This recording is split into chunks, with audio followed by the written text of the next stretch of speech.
spend a certain amount of time. Oh my god. Frap, we're not going back there.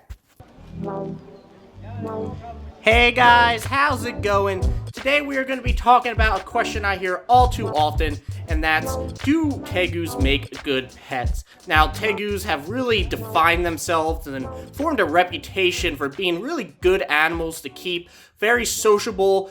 They somewhat bond with their owners, which, you know, is really not too common when it comes to reptiles. So they have really developed a reputation for being good animals to keep in and outside the hobby. So we're going to talk about exactly that. Do Tegus make good pets? Overall, I have to agree. Tegus are fantastic to own. They're some of the smartest lizards out there. You could really do a lot with them. You could train them in certain ways. It's really cool. They really have this reputation for being the lizard puppy, which kind of makes some sense, but I do kind of safeguard against using that term because they are not puppies, let me tell you. But they are really fantastic lizards to own. But there are certain lifestyles that match with this lizard well, and you have to really be in a position to accommodate their needs and such like that. So it really is a great pet, a great lizard to own if you can accommodate those needs and you do understand what helps them form into that good pet lizard, because they don't just come like that. Some of them are more tolerable.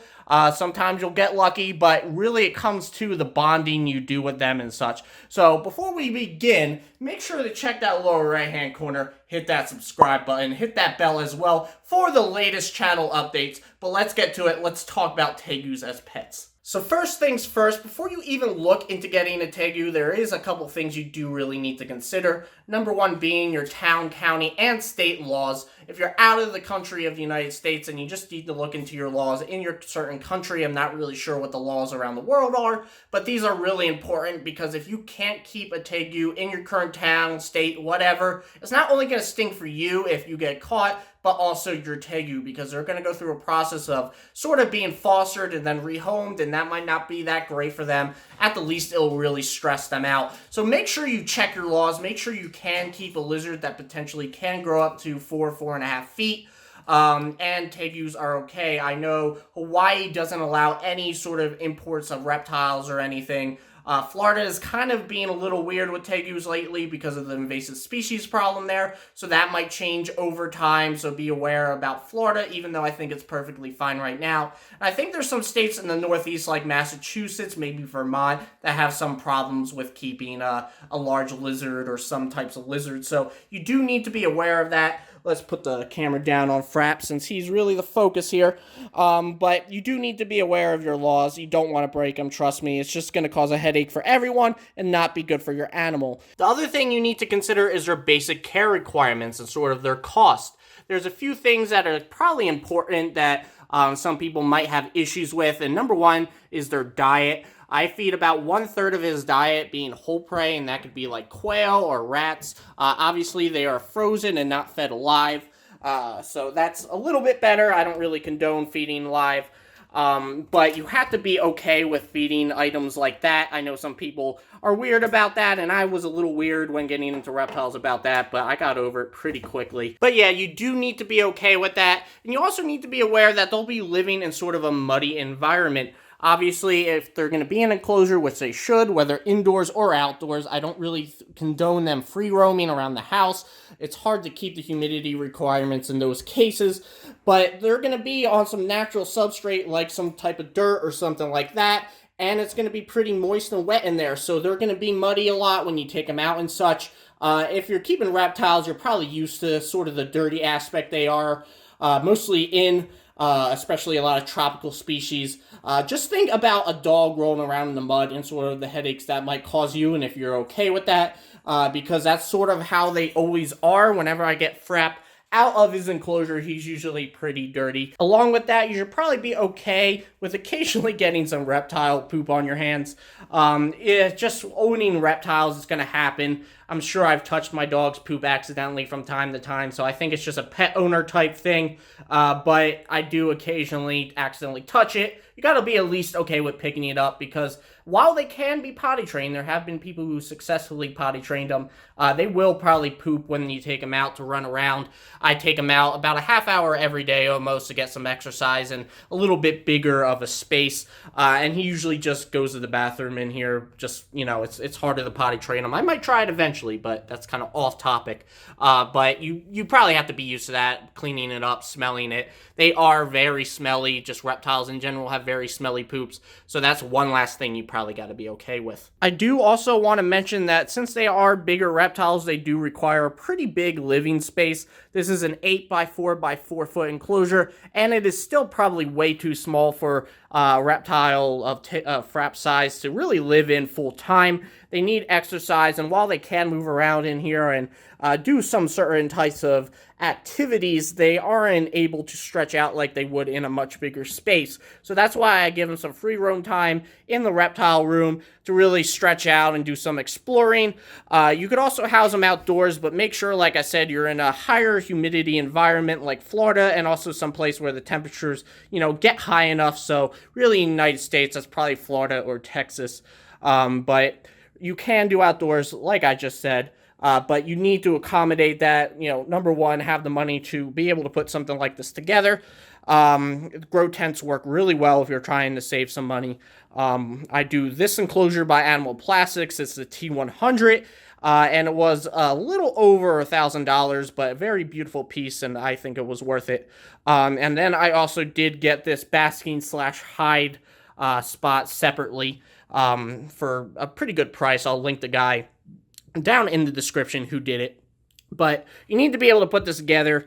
They really require, at minimum, this size of an enclosure if they're indoors, and then some free roam time on top of that. So I did want to add that in. That's very important. So if you can accommodate all those needs and you're okay with everything that we just talked about, then you probably have a good lifestyle to keep a Tegu as a pet. Now, you also got to understand that there is additional research you need to do in order to understand how much of a basking temperature they need and more about their care. And also, you need to be able to really work with a larger lizard. I think some people don't really consider that when talking about Tegus. They are bigger reptiles and sometimes can be intimidating. In most cases, they are very non-aggressive, but sometimes they are grumpy, and you need to be able to work with their size and work with them. It's all about mutual respect, but if you're okay with all that, then you probably have a great lifestyle to own a Tegu. But now we'll talk about sort of the bonding you need to do with them in order to have them become that good pet that you want. It really just doesn't come to you, like I said in the beginning. You do need to work a little bit for it. So let's talk about that, and we'll wrap up the video afterwards. In the beginning of this video, I mentioned how I do not like using the term lizard puppy when referring to Tegus, although a lot of people have equated them as such, and that's because they could just not readily bond with their owner like a dog would. You really need to sort of work for it, establish sort of a level of trust, a level of mutual respect. Those are so key to having a good relationship with your Tegu or any lizard. You really need to be able to understand their body language, know when they want to be left alone. Often for Tegus coming in the form of back arches and maybe even slow tail whips and stuff like that. But there are individuals, they will have their own little key indicators that only you will know about, and you really need to understand those. You want them to get used to you right off the bat. Obviously, when they first kind of get into their new digs, their new sort of setup when you get them, you want to give them some time to de-stress from the move. But after a week or so, you can really spend a lot of time with them, getting used to you. In fact, I have a couple taming videos. I'll put one in the top right that might be helpful to you if you are interested, so check that out. But you really need to be able to tame with them almost right off the bat, get them used to you right away, and then start getting that level of respect and trust formed. Once you do, you'll have that sort of relationship you see in a lot of Tegu videos that make people really want to have them in the first place. So it's totally capable, totally fine, but you really need to understand what it takes to get there. And if you are able to sort of commit to that, a Tegu will be a great animal for you, a great pet to have. Trust me, I love Frapp so much. He is a part of the family, and they really have their own personalities. They can learn so much, whether it's potty training, target training, sort of when it comes to mealtime, which is super important, because if you do feed them in your enclosure, you want them to have some sort of association to when it's being, when it's time to eat and when it's time to not, because they might get aggressive every time you open up the door, because they'll think they'll be getting fed.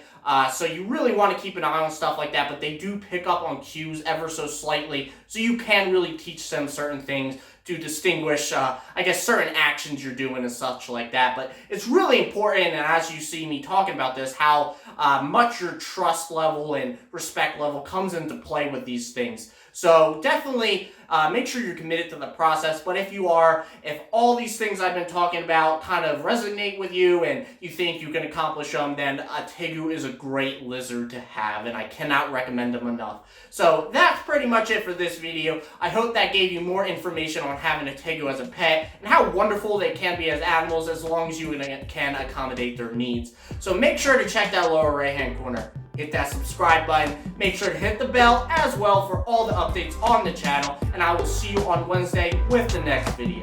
Alright guys, thanks for watching.